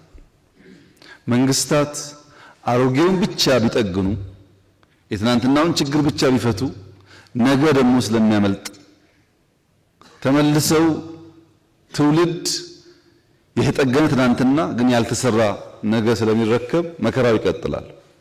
የኛን ተጨባጭ ሁኔታ ያለፈ ስብራቶችና አዳዲስ ቻሌንጆች ያሉብን ያለፈው መጠገንና የመጪውን መሽቀዳደም የሚጠይቅ ዘመን እንደሆነ ጥቅል ግንዛቤ መያዝ ይጠቅማል። ምንም እንኳን መከራችን የትናንትና የነገ ቢሆንም እኛ ደግሞ ጥሎብን የዕለት ዕለቱን ብቻ ነው፣ ፍታፍታዋን ብቻ ነው፣ የውስጥ ጉዳዮቻችን ብቻ እንጂ ወጣ ብለን ሰብሰብ ብለን በዋና ዋና ዘላቂና ሀገራዊ ጉዳዮች የመምከር ባህሪ የለም። ሁሉ ጉዳዮች አይታችሁ ከሆነ የዛሬ ብቻ ነው። ነገን ታሳቢ ያደረጉ ምክክሮች ስለማናደርግ ብዙ ጅምሮቻችን መልካም ስራም ቢሆኑ እንቅፋታቸው የበዛ ነው። ይሄ ነጋዴውም በኢንዱስትሪ የምትሉትም በግብርና የሚባለው በሁሉም መስክ የሚያጋጥም ችግር። እናንተ ቢያንስ ዓለምን ለማየት እድል ስላላችሁ በንጽጽርም ለመማር ለመንቃት እድል ስላላችሁ የዕለቱን ብቻ እያየን ከሄድን ነገ እንዳያመልጠን ማስተማር ማስረዳት ከመንግስት ባልተናነሰ የእናንተም ድርሻ እንደሆነ ግምት እንድታስገቡ ነው። እኛ 5 ዋና ዋና ችግሮች አሉብን። አንደኛው ችግር የወረስነው ድህነትና ድህነት ለመውረስ የተዘጋጀው ትውልድ ነው። የወረስነው ችግር ነው፣ ድህነት ነው። የለም ይብቃ ደግሞ ካልነው ያን ለመውረስ የተሰናዳ ኃይል አለ። በጣም ብዙ ማስረጃዎች ምሳሌዎች ማቅረብ እችላለሁ። ለምሳሌ እዚህ ካሳንቺስ የፈረሰበት ዋነኛው ምክንያት ለእናንተ ግልጽ እንዲሆንላችሁ እናቶች በምታውቁት መንገድ ቡና እየጠጡ በ5-10 ሜትር ውስጥ በቅርብ ርቀት እያዩት የሚጸዳዳ ሰው ያለበት ሰፈር ነው። እዚህ ቡና ይጠጣል፣ እዚህ ጋር ደግሞ ሰዎች ይጸዳዳሉ። እነዚህ ሰዎች ህይወታቸው ካልተቀየረኛ ምን እናደርጋለን? እዚህ ሰው ቡና እየጠጣ አጠገቡ የሚጸዳዳበት ቦታ ላይ የሚደረግ ለውጥ ወይ ዘር ወይ ሃይማኖት ወይ ጾታ ታርጋው ብዙ ነው። ምን ችግር አለው? ሰው ህይወቱ ከዘመነና ከተቀየረ ቢሄድስ? ሲኤምሲ የዛሬ 20 ዓመት ነበረ አልነበረም እኮ የዛሬ 20 ዓመት። አሁን የተገነባው አይደለም። ማን የገነባው? ሰው ወዶና ፈቅዶ። ከየት ወጥቶ? ከካሳንቺስ፣ ከፒያሳ፣ ከሜክሲኮ። ምን ሲሆን ላይፉ ሻል ሲል አሮጌውን ጥሎ ወደ አዲስ ሰፈር እየሄደ ምንም ችግር የለውም። ዋናው ነገር ልጆች ማስተማር ይችላሉ ወይ? መብራት አላቸው ወይ? ኢንፍራስትራክቸር አላቸው ወይ? ከነበራቸው ህይወት ይሻላል ወይ ብለን ማሰብ ነው ያለብን እንጂ ስራ በተጀመረ ቁጥር ስሙ ብዙ ነው እና ደህንነት ወርሰን ለማውረስ ያለን ፍላጎትና መሻት አንለውም በአፋችን፣ ግን በተግባር ያለው እንቅስቃሴ አንዱ ችግር ነው። ሁለተኛው ችግር መዋቅራዊ ችግር ነው። ኢንስቲቱሽናል ችግር ነው፣ ስትራክቸራል ችግር ነው። ተቋም የለም። ያለውን ተቋም እንዳነሳችሁት ጠዋት የሰጠውን ሰርቪስ አይደግሞም ከሰዓት። ያንን ፊክስ ማድረግ አለብን። ለምሳሌ ሲቪል ሰርቪስ ብዙ አንስታችኋል።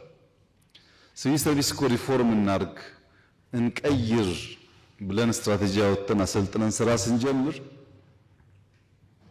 ገና እኮ ነው አንድ ወር ሳይሞላው በዘር በሃይማኖት በምናምን ስም ሰራተኛውን ሊያባርሩት ነው የሚል ዘመቻ የተፈጠረው። ካልነካካ ነው አይቀየርም፣ መነካካት አለበት። ለመነካካት ደግሞ የሚደፍር ብቻ ሳይሆን የሚፈቅድ ማንነት ደግሞ የለም። እንዲሁ በምኞት አይቀየርም፣ መንካት ይፈልጋል። ስትራክቸራል ችግራችንን ማየት አለብን። ሶስተኛው አመለካከት ነው። አመለካከት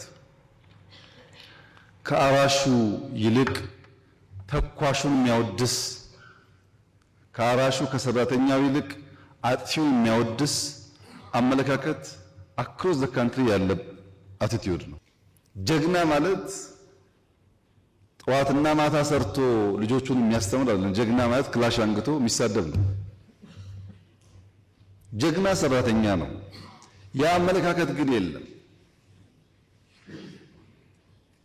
ለዚህ ነጋዴው እንደ ሌባ እንደ ስራ ፈጣሪ ሳይሆን እንደ አጉዳይ የተወሰደበት ዋናው ምክንያት ማወደስ የምንፈልገው ተኳሹን ስለሆነ። አራተኛው የስልት ትምህርት ችግር ነው። እርሻን ከኛ ቀድሞ የጀመረ የለም፣ ግን አሁንም እዛው ነው። በኢንዱስትሪ የሚመጣ ሂውመን ካፒታል ማምረት የሚመጣ ስልት ትምህርታችን ችግር አለበት።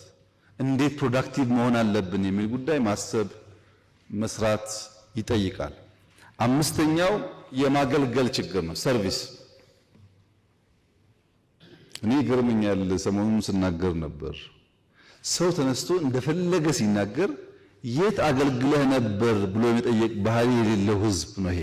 አሜሪካን ሀገር ራሱ ካላገለገለ ልጄ ወታደር ነበር፣ እህቴ ወታደር ነበረች እያለ ይመካል። አዘ ፋሚሊ ሰርቭ አድርገናል ብሎ መሪ እንኳን ሲወዳደር አባቴ አርበኛ ነበር፣ ወንድሜ እንደዚህ ነበር ይላል።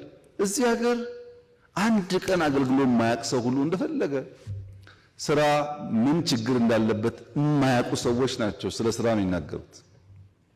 ስራ መከራው እንደምታውቁት ያን አያውቁም። የሌላው ሰው ቁጭ ብሎ ቢናገር ምንም ችግር የለውም።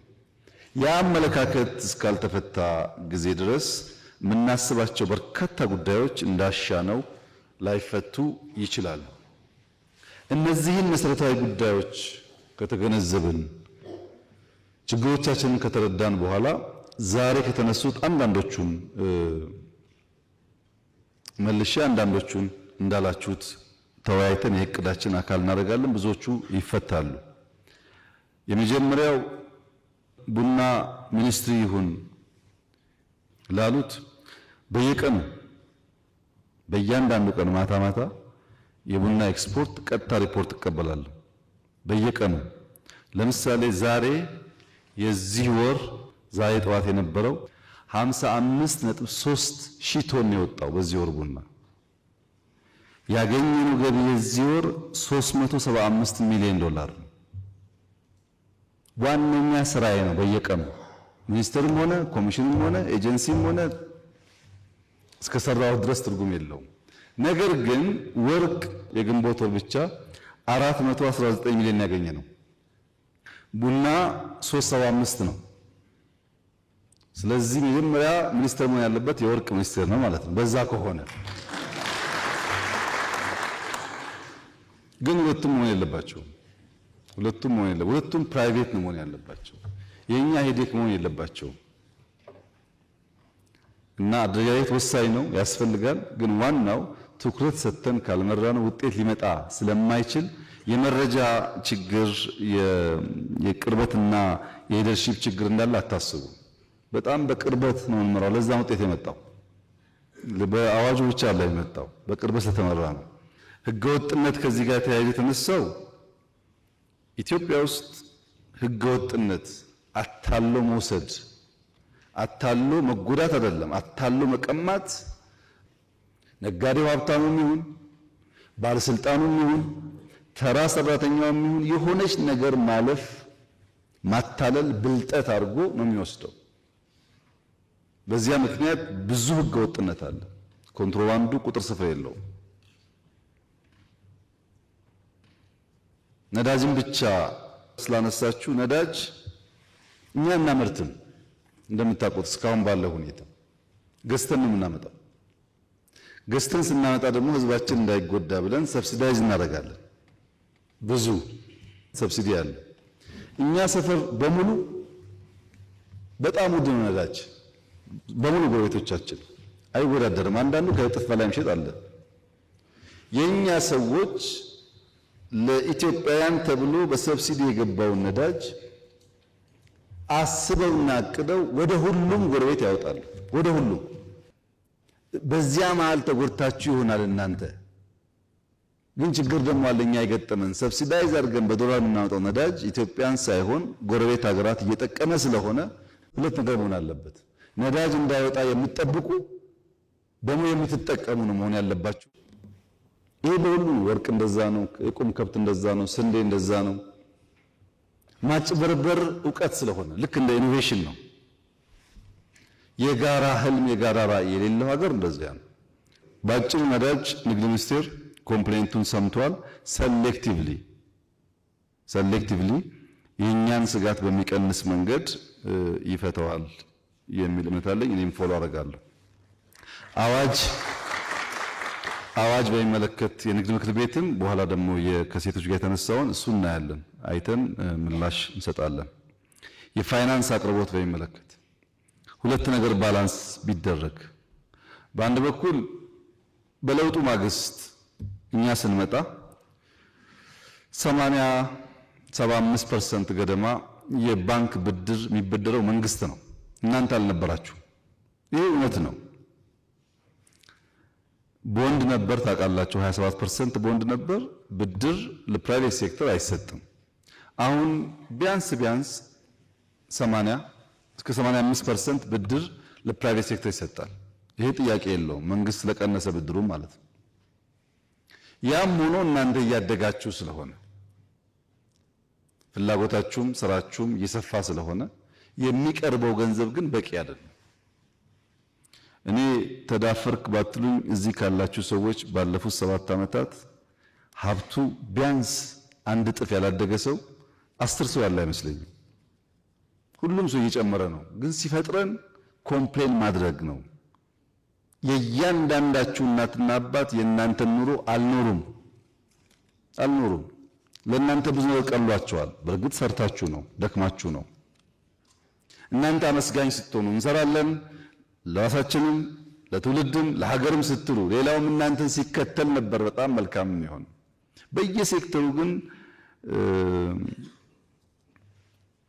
ሰው በመልካም ቃል የሰራውን ስራ ለማመስገን ፍላጎት የለውም። ብዙ ጥያቄዎች የተሞላ ነው። ለምን ካመሰገነ ስራ ጥሩ ነው ካለ ገበያ ጥሩ ነው ካለ ገቢ ጨምርብኛል ስለሚያስብ በቃ የምናያቸው መልካም ነገሮች እያደነቅን የጎደለ እየሞላን ለመሄድ ያልፈለግነው ለምንድን ነው ብለን መመርመር ያስፈልጋልና ፋይናንስ በሚመለከት የምናስተካክለው ለኢንዱስትሪ ስንት ፐርሰንት ለግብርና የሚለውን ተወያይተንበታል። አሁንም ችግር ያለ ይመስለኛል፣ እናያለን እሱ መልሰን። ባንኮች ግን በሚመለከት እዚህ ያለ ሰው ቢያንስ 50% ቢያንስ 50% የባንክ ባለቤት ናቸው። የእናንተ ባንክ ምን እያደረገ ነው? ከእናንተ ውስጥ የባንክ ሼር አይዶን ነው እንግዲህ ቁጥራችሁን አላውቅም። ቢያንስ ግን 20% እዚህ ያለ ሰው የባንክ ሼር አለበት። ባንክ ኦነር እናንተ ናችሁ። ባንኮች ማስተካከል ያለባችሁ እናንተ ናችሁ። አራጣ አበዳሪ አትሁኑ፣ ብላክ ማርኬት ነጋዴ አትሁኑ ብላችሁ ማድረቅ ያለባችሁ እናንተ ናችሁ። ባንኮች መፈተሽ አለባቸው። ለዚህ የከፈትነው ባንክ ስርዓቱ ዘግተን ስላላዋጣ እንዲወዳደር የከፈትነው ለዛ ነው። እስካሁንም ባሰብነው ልክ አልተከፈተም፣ እንሰራበታለን።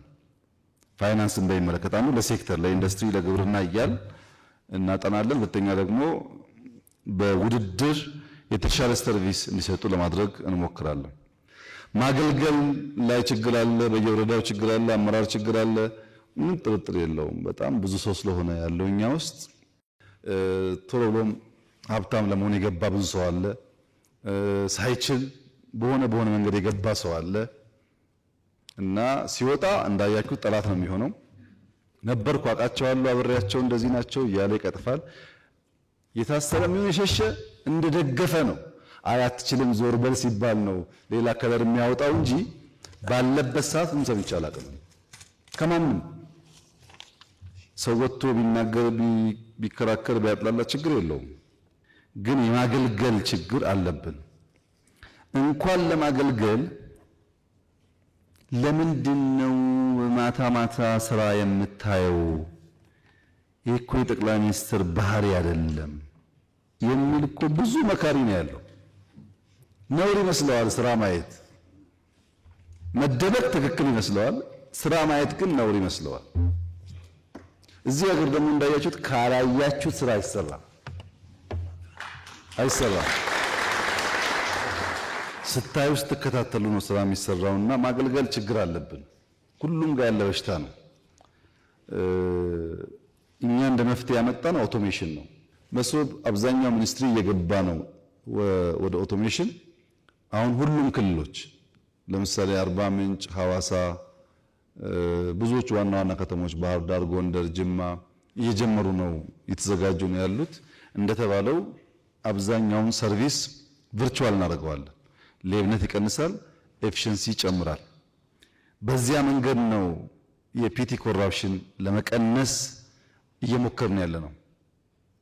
ጠያቂ ሁለት ነገር አንስተዋል እዚህ አካባቢ ያነሱት። አንደኛ በፍጥነት ኦቶሜሽን በሀገር ደረጃ ቢሰራ አሉና እዛው ላይ ያሉ በዚህ ጉዳይ ደግሞ ታክስ ቢቀንስ አሉ። እንደሱ አይሰራም። ብር ከሌለ አይሰራም። ህንፃ ይፈልጋል፣ ኮምፒውተር ይፈልጋል፣ ማሰልጠን ይፈልጋል። በእናንተ ብር ነው የሚሰራው። በአንድ በኩል መሰብሰብ አለብን፣ ግን ሳንሰርቅ ስራ ላይ መዋል አለበት ያ ነገር። እንዲያ ከሆነ ነው የዘመነ ነገር መፍጠር የሚቻለው። ኦቶሜሽኑን እናፋጥናለን አቅም በፈቀደ መጠን። ሌብነት በኦዲት የተነሳውን በደንብ እንፈትሻለን። በሁሉም ሰፈር በቃ መስረቅ፣ ማጭበርበር፣ መቅጠፍ ልማድ ነውና እኛም ጋር ኦዲተሮች፣ አንዳንድ ኃላፊዎች እንደዛ የሚያደርጉ ይኖራሉ። በቅርቡ በሚዲያ እንደተናገርኩት አሁን እርግጠኛ ሆኜ የምነግራችሁ መንግስታዊ ሌብነት ግን የለም። 100% እርግጠኛ ነኝ። በዚህ እኛ የምንለምናትን የምናገኛትን 100% የምናውለው ኢትዮጵያ ላይ ነው። 100%። ለምሳሌ እዚህ እኮ አዋሬ የተቀየረበት መንገድ በቂ ማስረጃ እኮ ነው። በቂ ማስረጃ ነው። የግል ገንዘቤ ነው። መጻፌ ሰራው፣ ሸጥኩ። እንደማንኛውም ነጋዴ እንደናንተ የሚከፈል ታክስ ካለ ከፍላለሁ። የቀረቡ ለልጆቼ መቆየት ያለበት ግን እኔ ማምነው ያ መጽሐፍ እናንተ የገዛችሁት እኔ እዚህ ስለሆንኩ ነው እንጂ ጡረታ ብወጣ አጠራጠራለሁ እንደዛ መግዛታችሁ። ያን ስለማቅ የገዙት ወንበሩን ነው መልሶ መሄድ አለበት በሚል ሂሳብ ነው እንጂ የራሴ ስራ ነው። ይሄ ሁሉ ሰው በሺህ የሚቆጠር ሰው 3000 ገደማ ሰው ነው በፋሚሊ ደረጃ ቤት ያገኘው በነፃ።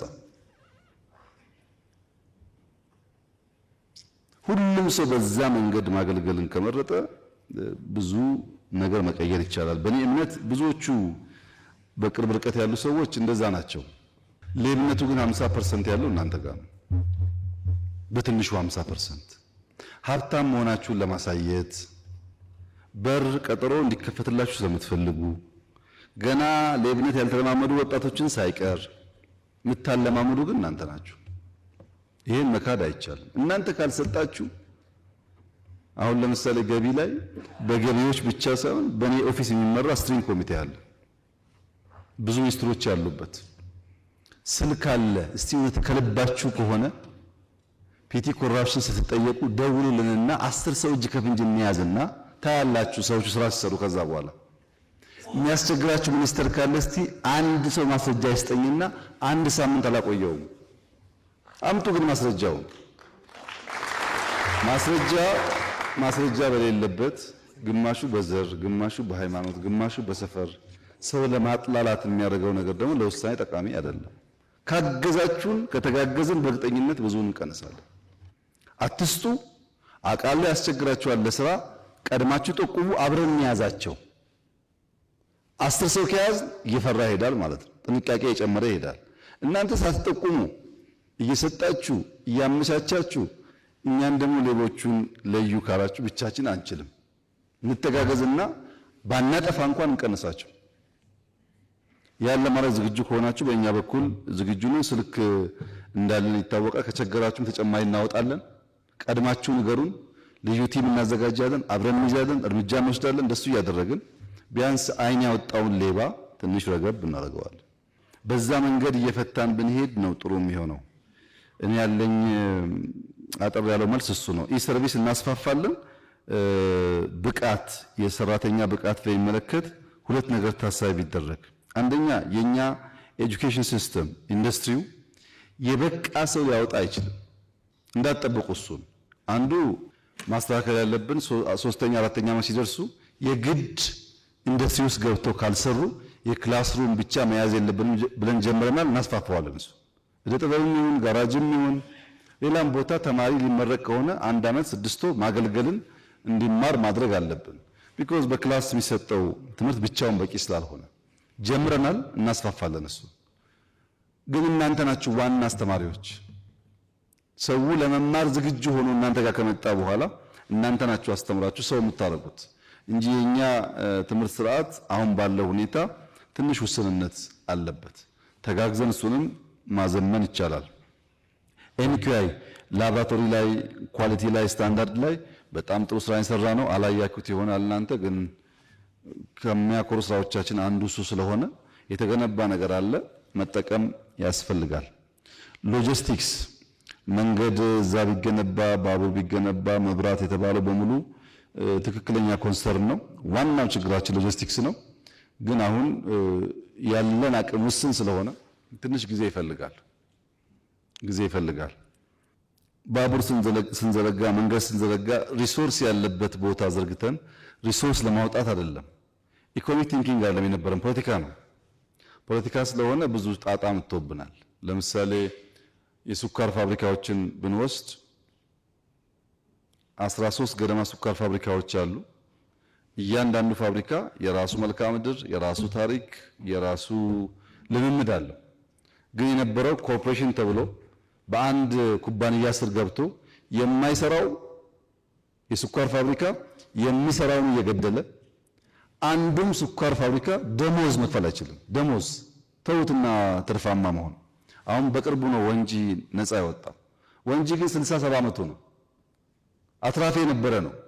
ሌላ ጋር ለጥፈውት እንዳያተርፍ አድርገው ነው ያበለሻሹት። እሱን ለማውጣት ገና 7 ደረስን። አሁንም 6ቱ ደሞዝ አይከፍልም። ዛሬም ኤግዛምፕል ነው። ኢንዱስትሪያል ፓርክ ብላችኋል ቅድም። እኔ አይመስለኝም። እኔ ኢንዱስትሪያል ፓርክ ላይ ኢንቨስት ማድረግ ዝግጁ አይደለሁም አሁን። ምክንያቱም ምንድነው ኢንዱስትሪያል ፓርክ 13 ገደማ አለን፣ 10 ጨረስን እኛ ነን። ሁሉም በዳ ነው። እዳቸውን መክፈል ገና አልጀመሩም። ታስታውሱ ከሆነ ለውጭ ባለሀብት ለኤክስፖርት ተብሎ ሼዶቹ ሰምታችሁ ይሆናል። ይሄ ከውጭ ባለሀብት አነስተኛና ጥቃቅን 1 ሚሊዮን 2 ሚሊዮን ብር ይዞ መጥቶ ዘሆል ሼድ ይዟል። ታክስ ከናንተ በላይ ሌባ እሱ ነው።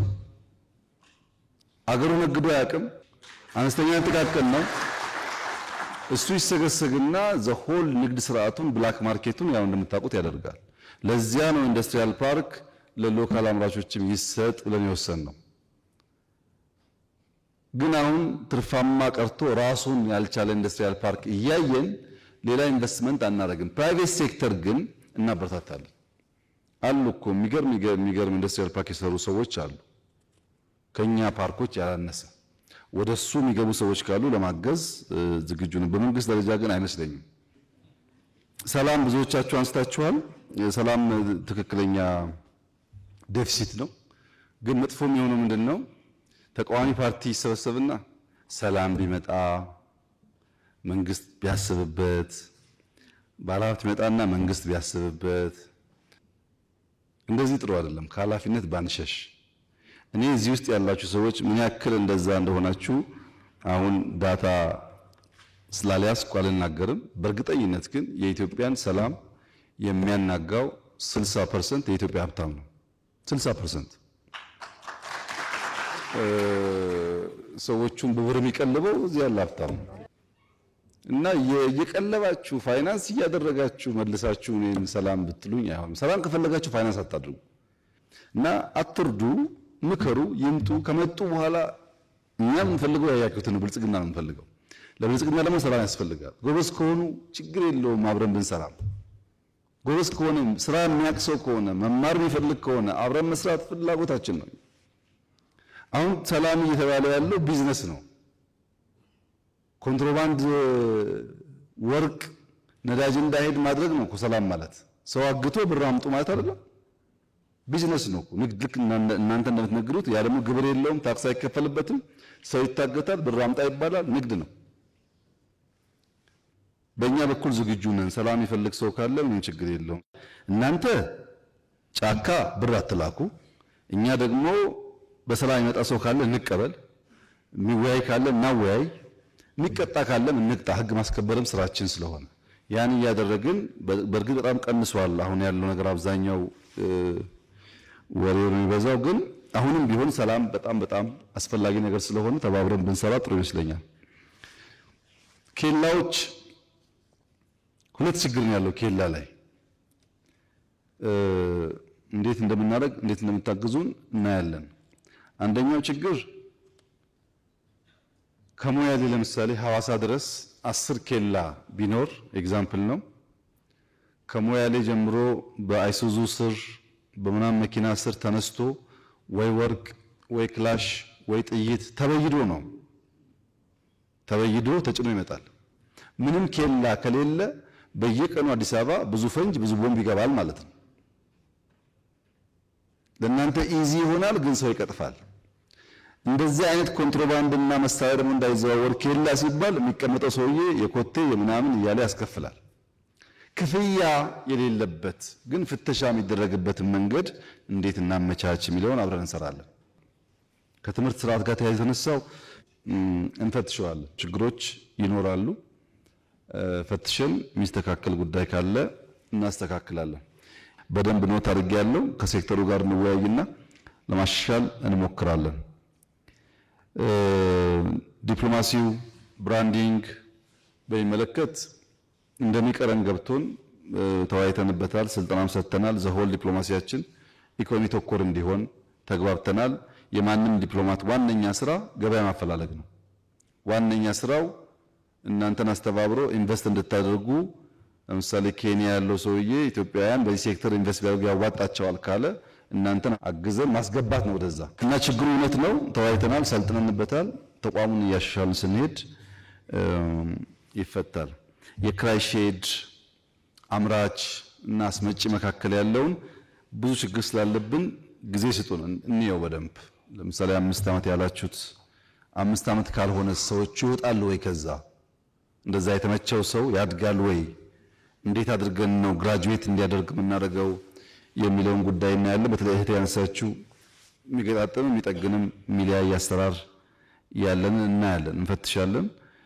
ግብአት አቅርቦት ጋር ተያይዞ በሁሉም ኢንዱስትሪ መኖን ጨምሮ የቫልዩ ቼን የማሳሰር ችግር ስላለብን አንዳንዱ ምርት እዚሁ እያለ እኛ ከውጭ ስለምናስገባ መኖ ለምሳሌ እኛ ኤክስፖርተር መሆን ሲገባን የመኖ ችግር ሊነሳ አይገባውም።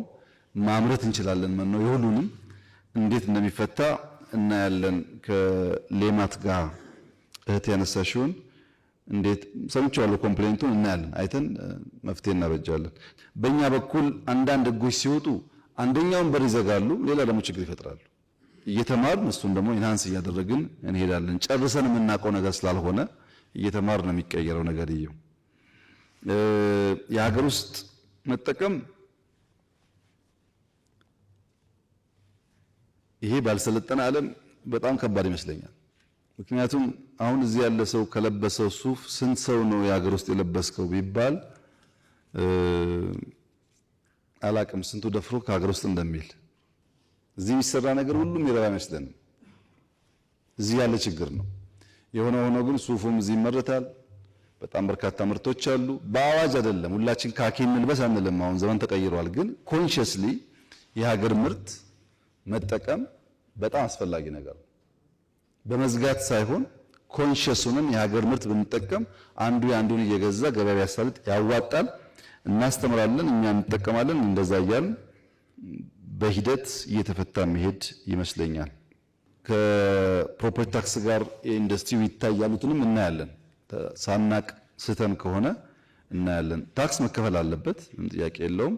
ግን ኢንዱስትሪን ከሱቆች ጋር አድርገን ከሆነ ፈትሸን እናስተካክላለን። አብዛኛውን ግን ሚኒስትሮች ኖት ስለወሰዱ እናያለን። አንድ በአንድ ባላችሁት ልክ ነው ጉዳዩ ወይስ የተደበቀ ነገር በውስጡ ችግር አለበት የሚለውን ፈትሸን መልሰን በየሴክተራችሁ ኢንፎርም እናደርጋችኋለን። አብዛኛው የእቅዳችን ግብአት ይሆናል። አንዳንድ የማይፈቱ ጉዳዮች ካሉ ያልተመቸ ነገር አለ ማለት ነው። እንደዛ አስባችሁ ኔክስት እንወያይ ደግመን ልናነሳው እንችላለን። አብዛኛው ግን የፈለግናችሁም የምናወያያችሁም ለእቅድ ግብአት ነው። ምንድነው ያሉ ኮንሰርኖች እንስማቸው ብለን ስለሆነ አብዛኛው ነገር የእቅዳችን አካል ሆኖ የሚታይ ይሆናል። ከሞላ ጎደል በኖቱ መሰረት እኛ ተወያይተን የምንፈታውን ለመፍታት ጥረት እናደርጋለን። እኔ ያለኝ ሜሴጅ የመጨረሻው የጋራ ራዕይ ይኑረን። እናንተም አርበኞች ናችሁ፣ እኔም አርበኛ ነኝ። እኔም ለግሌ ብቻ አልሰራም፣ እናንተም ለግላችሁ ብቻ አሰሩ። ሁላችንም ተባብረን ለጋራ ጉዳይ ከቆም ሀገር ያተርፋል፣ እኛ እናተርፋለን፣ ትውልድ ያተርፋል። ያተረፈ ትውልድ ደግሞ ይሸጋገራል። በጋራ ብናስብ ጥሩ ነው። ሁለተኛው ሀገራችሁን ብታቁ፣ ኢትዮጵያን ጠንቀቃችሁ ብታቁ እድልና ፈተናዋን ለማወቅ ጸጋና ዕዳዋን ለማወቅ ያግዛቸዋል።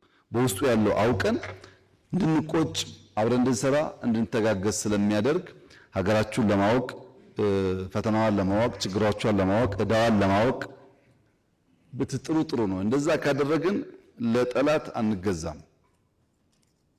ለረጅም ጊዜ ለውጥ አንዳንዴ የሚመር መድኃኒትን መዋጥ ግዴታ ነው። ለመፈወስ ሲባል ቢመረንም እንውጣለን፣ ያኑጠን እንፈወሳለን። ኢዚ በሆነ መንገድ ቼንጅ ከየት የማይመጣ ካልደከምክ፣ ካልተሰቃየህ፣ ካልሰራህ እንዲሁ ለውጥ አይመጣም። ያን አስበን አንዳንድ ያለውን መንገራገጭ በዛ መንፈስ እንድታዩት። አብዛኛው ሀሳቦቻችሁ በጣም ጠቃሚዎች ናቸው። አንዳንዱ የሰራንበት ያለን ጉዳይ ነው። ለምሳሌ ቱሪዝም የተባለው በደንብ የተሰራበት ያለ ጉዳይ ነው። አንዳንዱ እየሰራን ያጎደልናቸው ጉዳዮች እንዳሉ ገብቶኛል። አንዳንዱ ደግሞ አቴንሽን ያልተሰጣቸው ሴክተሮች ይኖራሉ። እነሱ ሁሉ ፈትሸን አቅም በፈቀደ መጠን መልስ እንሰጥበትና በሚቀጥለው ጊዜ ደግሞ ፈጣሪ ፈቅዶ ስንገናኝ ልክ እንደ ቡናው መልስ አገኘን እንደምትሉ ተስፋ አደርጋለሁ። ስለመጣችሁ እጅግ አድርጌ አመሰግናለሁ።